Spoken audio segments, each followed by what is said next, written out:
All right, let's just jump right in.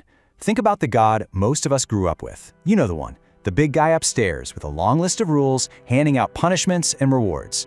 I mean, that single idea has shaped, well, pretty much everything. But what if that's not the whole picture?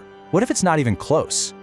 So, what if that figure, the one we were taught to obey or even fear, was really just a shadow, a pale reflection of something so much bigger, so much more profound that it could literally shatter your whole idea of what's real?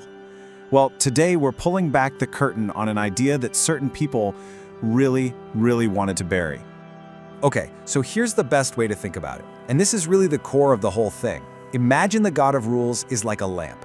Yeah, it gives off light, it's useful, but it only lights up one small room, right? But then you've got the sun. It's not a light, it is the source of all light. It doesn't have limits, it just gives life to everything. And the argument here is that for a long time, we've been told to gather around and worship this tiny lamp because the people holding it were terrified we'd look out the window and see the sun. So, to really get this, we've got to break down these two figures. We're talking about the architect versus the source. And this isn't just some dusty old philosophy, folks. This is the heart of a secret way of seeing the universe. All right, first up is our god of the lamp.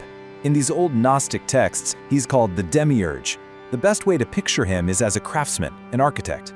Think of a painter, a really good painter. But this painter is so proud of his work that he actually believes he invented the color blue.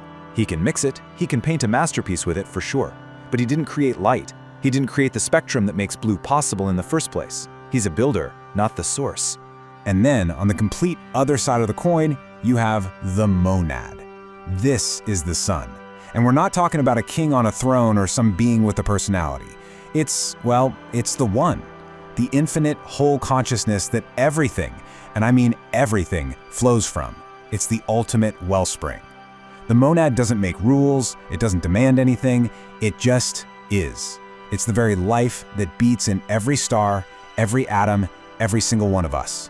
So you gotta ask, right? If this infinite, incredible source is the real deal, why isn't it common knowledge? Why have most of us never even heard the word monad? Why was this idea so dangerous that people in power literally hunted it down and burned the books? It all comes down to one word: control. Think about it. If you believe that a piece of the ultimate divine source is inside you, well, why would you need a priest to talk to it for you?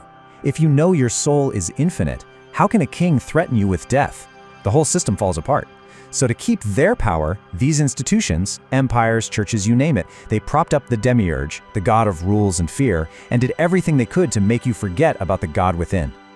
And if you want to see the blueprint for how they pulled this off, you only have to look at one place. We're going to re-examine probably the most famous story in the world, but with a completely new set of eyes. So, the Garden of Eden. Who's the bad guy? For centuries, we've been told it's the serpent, right? The ultimate tempter, the source of all evil.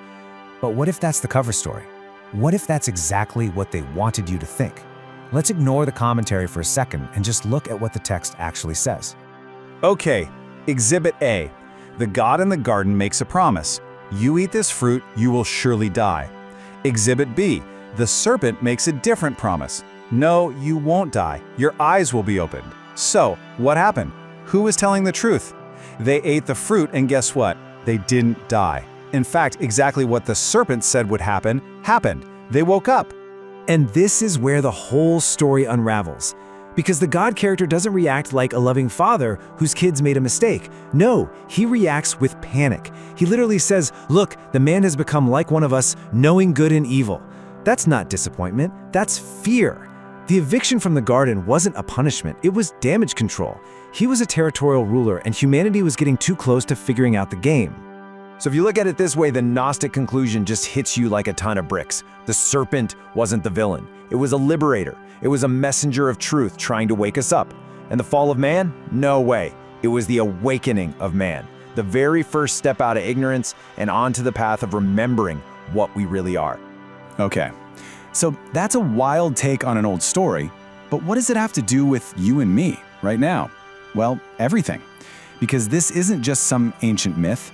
It's a playbook for the world we're living in and for the struggle happening inside every one of us. Just look around.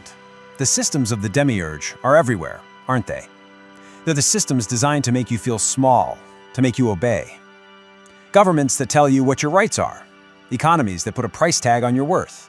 Dogmas that tell you what you have to believe. They all work on the same principle, convincing you that the power is out there somewhere, not in here. But even with all that pressure, there's still that little voice inside, isn't there? That feeling that something's not quite right. A kind of divine restlessness. A hunger for something more that no system, no rulebook can ever satisfy. That's because the prison walls were never as strong as they look. And the key? Well, the key's been in your pocket the whole time. And that feeling, that little flicker of defiance and curiosity, that's the spark of the monad. See, the Gnostics believed that when the demiurge built this material world, this prison, he had to use a little piece of the true divine light to animate it. He couldn't create life himself. So that spark is a